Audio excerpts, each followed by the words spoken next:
Hey everybody, Dr. Jason here to teach you how to use your Theragun to treat your quad muscles.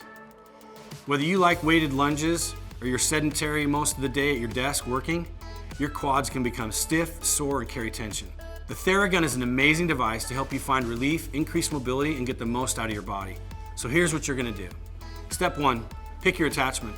I like the standard ball for the quads as they're the largest muscles of the body and they really benefit from a bit more firmness. You can use whichever you like for this particular treatment. Remember, attachments allow us to personalize the usage for our own needs. If you have a Pro, you can adjust the arm angle to meet your need, but our ergonomic Theragun triangle design makes it easy to use almost anywhere on your body. Step 2, turn on your Theragun by holding down the power button, then set the treatment speed. Remember to always turn it on before applying it to your body.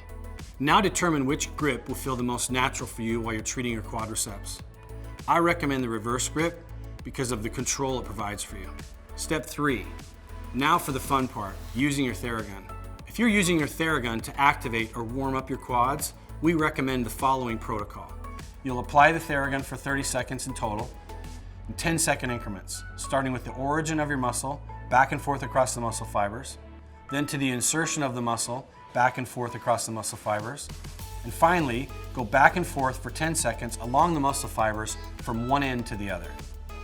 If you're using your Theragun to recover or relax your quads, we recommend using it all over the muscle, back and forth, side to side, for 2 minutes total. This is going to increase blood flow where tension develops due to the inability to release toxins in such a frequently used large muscle. This is one of my favorite areas to apply the Theragun. We want your Theragun to feel like an extension of your hand, so explore all the speed, attachment, and grip combinations to find the one that's right for you.